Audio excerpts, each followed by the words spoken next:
ఈ దేవి నవరాత్రి ఉత్సవాలలో మనం అమ్మవారికి చేసేటటువంటి నైవేద్యాలలో మనం 10వ రోజు పెట్టేటటువంటి ఈ నైవేద్యం నువ్వుల అన్నం. ఈ నువ్వుల అన్నాన్ని మనం మరింత టేస్టీగా అలాగే చాలా రుచికరంగా ఎలా చేసుకోవాలో ఈ వీడియోలో చూసేద్దాం. ఇప్పుడు మనం ఈ నువ్వుల అన్నం తయారు చేసుకోవడానికి కావాల్సిన పదార్థాలు ఏంటో చూసేద్దాం. చూడండి, ఇక్కడ మనం ముందుగా రైస్ని బాగా ఉడికించి తీసుకొని ఒక చిన్న గిన్నెలోనికి తీసుకొని పక్కన పెట్టేసుకోవాలి. ఆ తర్వాత ఒక 2 టేబుల్ స్పూన్స్ వరకు నువ్వులను తీసుకున్నాను. ఈ నువ్వులను మనం స్టవ్ని మీడియం ఫ్లేమ్లో ఉంచి ఒక ప్యాన్లో వేసుకొని దోరగా ఫ్రై చేసుకోవాలి. ఆ తర్వాత మిక్సీ జార్లో వేసుకొని ఈ విధంగా పౌడర్ లాగా చేసుకోవాలి. ఆ తర్వాత మనం పోపు పెట్టుకోవడానికి కావాల్సిన పదార్థాలు ఇక్కడ నేను ఎండుమిర్చిని తీసుకున్నాను. అలాగే ఒక 1/2 టేబుల్ స్పూన్ ఆవాలు, అలాగే ఒక 1/2 టేబుల్ స్పూన్ జీలకర్రని తీసుకున్నాను.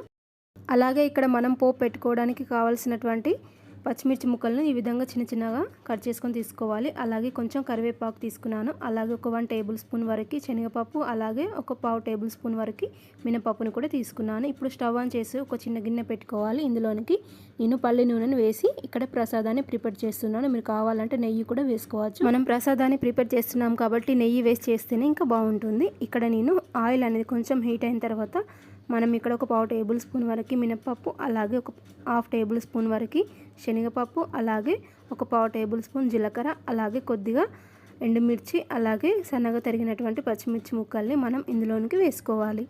వీటిని మనం మీడియం ఫ్లేమ్లో ఉంచి మాత్రమే కుక్ చేసుకోవాలి. అప్పుడే మనకు నువ్వుల అన్నం టేస్ట్ అనేది మరింత ఇంక్రీజ్ అవుతుంది. చూడండి, మనకు వీటి కలర్ అనేది కొంచెం చేంజ్ అయ్యేంత వరకు బాగా కలుపుకోవాలి.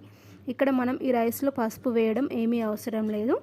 చూడండి, ఇవి కుక్ అయిన తర్వాత ఇందులో కొంచెం ఒక 1/2 టేబుల్ స్పూన్ వరకు ఆవాల్ని కూడా వేసుకోవాలి. చూడండి, మనకు పోపు అనేది ఎంత బాగా పర్ఫెక్ట్గా కుక్ అయితే మనకు నువ్వుల అన్నం టేస్ట్ కూడా అంత ఇంక్రీజ్ అవుతుంది. ఇప్పుడు మనం ఇందులోనికి ఉడికించుకొని తీసుకున్నటువంటి అన్నాన్ని ఇందులోనికి వేసుకోవాలి. ఈ విధంగా వేసిన తర్వాత మనం వేసినటువంటి అన్నం ఈ పోపులో బాగా కలిసే విధంగా ఒక 2 నిమిషాల వరకు బాగా కలుపుకోవాలి. ఇప్పుడు మీరు ఈ విధంగా కలిపిన తర్వాత స్టవ్ని సిమ్లో ఉంచి ఒక 2 నిమిషాలు మూత పెట్టేసి కుక్ చేసుకుంటే సరిపోతుంది.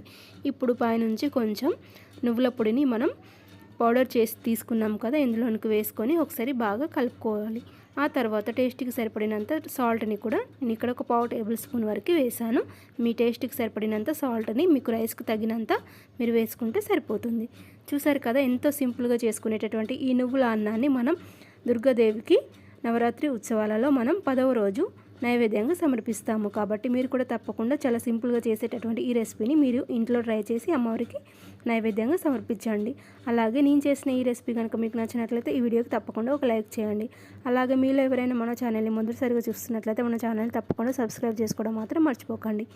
అలాగే మంచి మంచి వీడియోస్ని, రెసిపీస్ని మిస్ కాకుండా ఉండడం కోసం రెగ్యులర్గా మన ఛానల్ని ఫాలో అవుతూ ఉండండి. Thank you for watching. Next వీడియోలో మళ్ళీ కలుసుకుందాం.